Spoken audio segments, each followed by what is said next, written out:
G'day guys, I'm Matt Brand, and this is the 2021 Kia Sorento.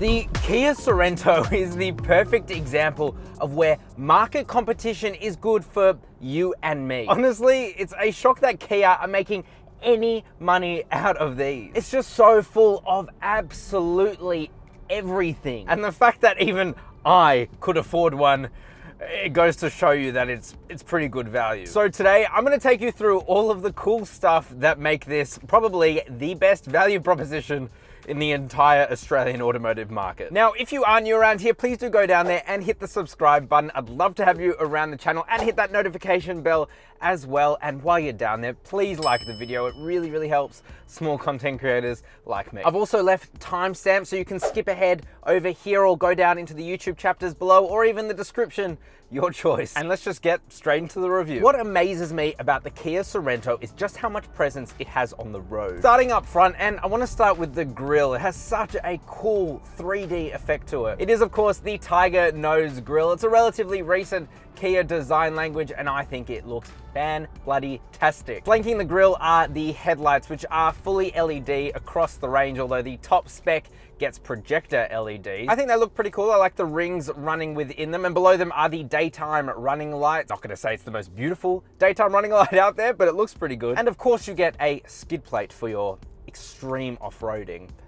Probably not. Then moving on to the side, and the first thing that I notice are the 19-inch machine alloy wheels. They look so good. I don't know what Kia and Hyundai are doing, but they do it so well. All of their wheel designs are just fantastic. It's also got a really premium look to it too. It doesn't look like a stock standard rim you'd get on an SUV. The Sorento also has a really premium look to the side. For me, it reminds me of a Rolls-Royce Cullinan. Yes, that 500,000 Australian dollar SUV. Very sharp, boxy angles. I like it. And then apart from the off-chromey chrome just absolutely everywhere, like around the windows, which ends in a weird part, by the way, like a random triangle in the rear window. Very odd. But otherwise, it looks really good. And then the rear is my favorite angle. And a lot of that has to do with the fact that there are just loads of sharp edges and creases everywhere. There's a lot going on, and I like that. But my favorite part are the rear tail lights. They are so cool. They're like these vertical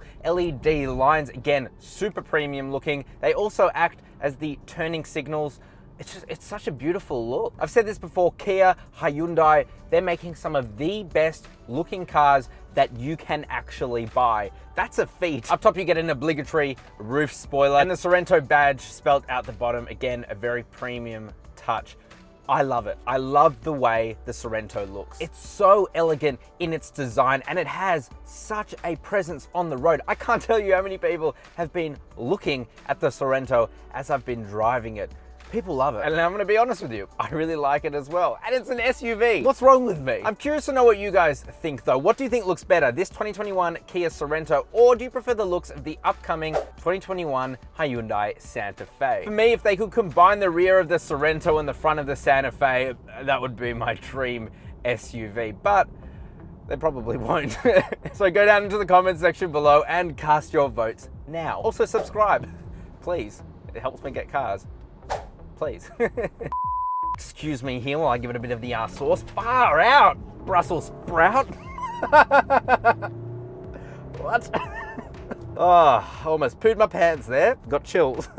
All right, moving on to the interior, and I want to start with the overall look, layout, and feel. Just like the exteriors, Kia are smashing their interior design. It is so insane to me that not 5 years ago, when you bought an SUV, you got pretty horrible materials everywhere. 5 years later, you get a car's interior that's worth more like 120,000 and not the 50-something thousand that this car commands. We'll get into the price at the end. There are nice materials absolutely everywhere. Even the hard materials, like on the door here, it's like a nice rubbery texture to it. It doesn't feel cheap and nasty. Yes, there are some cheap, nasty materials, but you have to go looking for them. They're not just presented to you. There are some design elements that I absolutely love as well. I really like this two-step dash with this like metal looking piece here. It is just plastic, and the same kind of thing is emulated on the doors too. very nice. But the touch points, they're just fantastic. The armrest, so soft. The center armrest, so soft. The steering wheel, of course, is just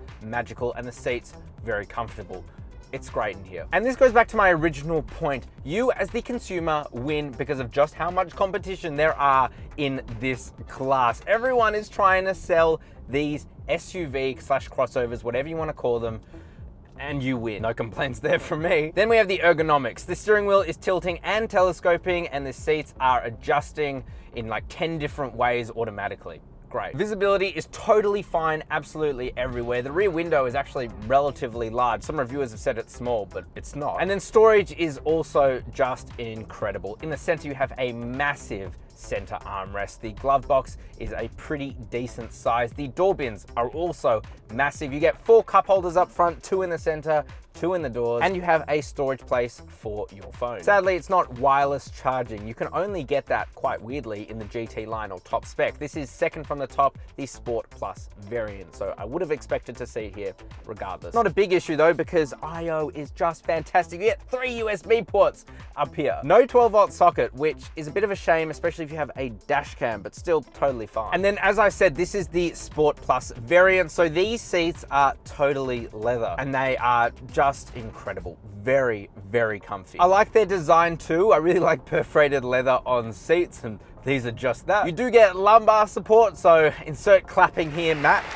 Well done, Kia, well done. And as I said, they're automatically adjusting, so no complaints. Oh, and also they are heated. Sadly not cooled, which is probably more important in the Australian climate like today. It is so hot. You do get that on the GT line, but you don't get it here. Not a big deal. This steering wheel is the same steering wheel we have come to know and love from Kia. It's a big, chonky boy, but it feels great in the hands. I like the white stitching that wraps around it, but more importantly, I like its functionality. Steering wheels are so underrated. It's what you touch the most in a car, and you rarely ever have to take your hands off this steering wheel. On the left-hand side, you have your media controls and you have your phone controls, and then on the right-hand side, you have your little digital instrument display controls, and you have your safety system controls. Quickly speaking about safety, this car has absolutely everything, especially with active safety tech. I'm talking about lane keep assist and lane centering assist. So you press this button on the steering wheel right in the center and it will hook you up into the lane, or you can turn it off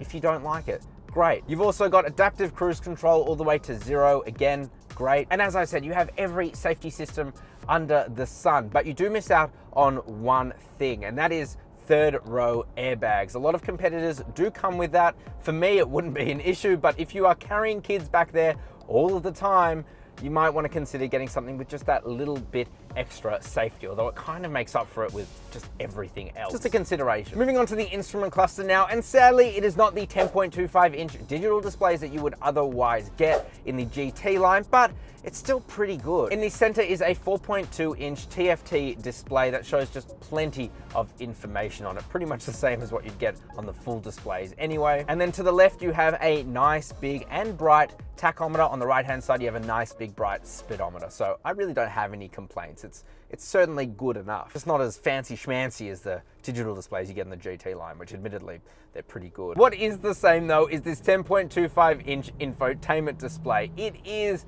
fantastic. Honestly, one of the best in the business. First of all, it is super duper functional. You have digital radio, you have navigation, you have Android Auto, and you have Apple CarPlay. Second of all, it is just so responsive to the touch, and the graphics are very, very sharp. So it's just so intuitive, easy to use. It is the same new 10.25-inch display you'd find on every other Hyundai and Kia out there, but it's just such a great system. You do have capacitive buttons, which are a bit annoying because while you're driving, you don't really know if you're clicking them properly. There's no haptic feedback. But that's my only complaint, and a very minor complaint.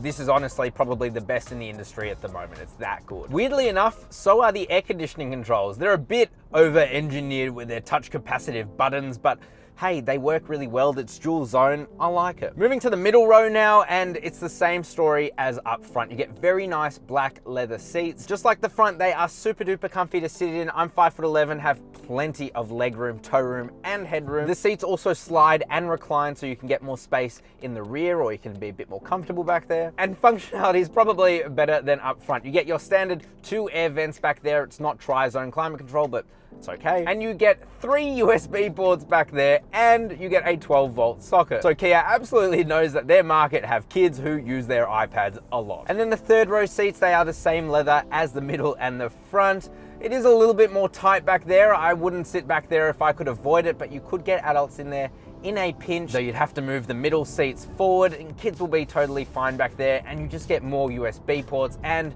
12-volt sockets. You are not going to run out of any charge on any device in this car. Talking about boot space, well, third row seats up, you get 187 litres of boot space. Third row down, you get 616 litres of boot space. Second and third row down, you get 2,011 litres of boot space. So in layman's terms, yeah, you get a lot of storage space. It is a very, very practical car. Of course, what you really want to know is, how does the Kia Sorento how does it drive?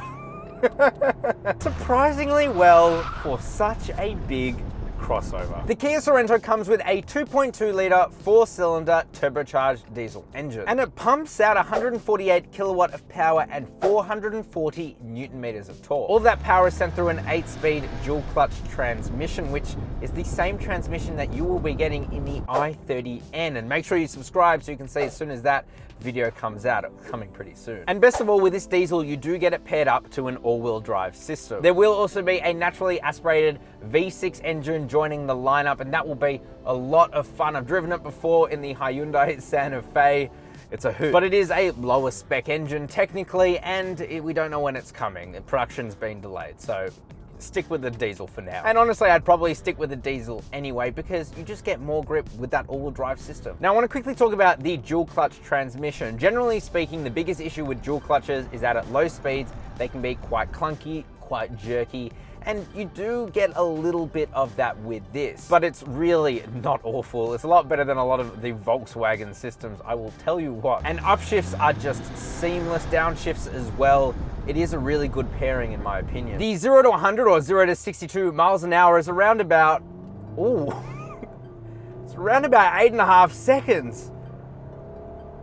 But it feels faster. Honestly, it is a fast feeling car. It's not a fast car, but it feels quick, it feels sprightly. Honestly, it feels just on par with its European, German competitors. It's that good. Kia, Hyundai, smashing it. Just smashing it absolutely everywhere. Driving experience is the same. You also get a total of 7 different driving modes, 4 for on-road, so you get comfort, eco, sport, and smart. Smart is just a combination of the former 3. And then you also get snow, mud, and sand. It just gives you a bit more traction in kind of bad conditions. I would never drive this car in those conditions, to be honest.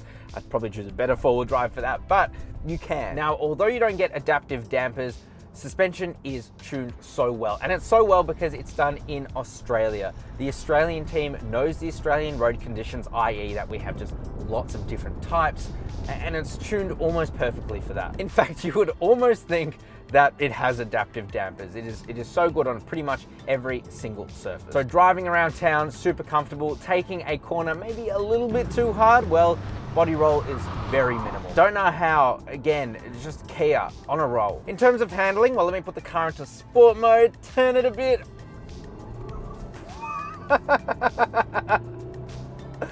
Yeah, it's a big SUV, but you know what? It does really, really well. It is so direct. This steering is a bit on the heavy side, so when you turn it, you really feel connected to the car. I really like that. Some people like a bit more of a loose driving setup. Totally up to you. I really like it. But that's the beauty of the driving modes. Change it back into comfort, things slacken off a little bit. It feels a little bit more like an SUV. It is just fantastic. It's a jack of all trades, including the fuel economy. Right now, I'm getting 7.3 litres per 100 kilometers. That's pretty good. Now, some reviewers have seen upwards of 10. Completely depends on how you're driving, but even me, driving like a bit of an idiot over the last hour and a half, 7.4 litres per 100 kilometers, I can't complain. The question then that you're probably gonna ask yourself is the Kia Sorento worth it? Well, the Kia Sorento starts at 50,290 Australian dollars drive away. That is for the S variant with the diesel and the all-wheel drive system. That in itself is great value. This Sport Plus here with the mineral blue paint, second from the top, is 58,414 Australian dollars drive away. There is no doubt in my mind that the Kia Sorento is worth it. Personally for me, I think I would go with the GT line variant, because for $7,500 $1,000 more, you get a panoramic sunroof, you get better headlights, you get bigger wheels, you get a Nappa leather interior, digital instrument cluster, cooled seats. The list just goes on and on and on. It is worth that $7,500 extra, but this Sport Plus is probably the pick of the range. It's got pretty much everything that you would ever need anyway. But anyway, guys, thank you very much for watching. If you did enjoy the video, please do go down there and hit the subscribe button and that notification bell. As I said, I release an awesome new car review every single week. I've got some really cool ones coming up too. Comment down below, what do you think of the Kia Sorento? And while you're down there, please hit that like button. It really, really helps small content creators like me get cars like this. Also, click over there to see the Hyundai Santa Fe review I made, which is its direct competitor. Thank you very much for watching, and I will see you next week.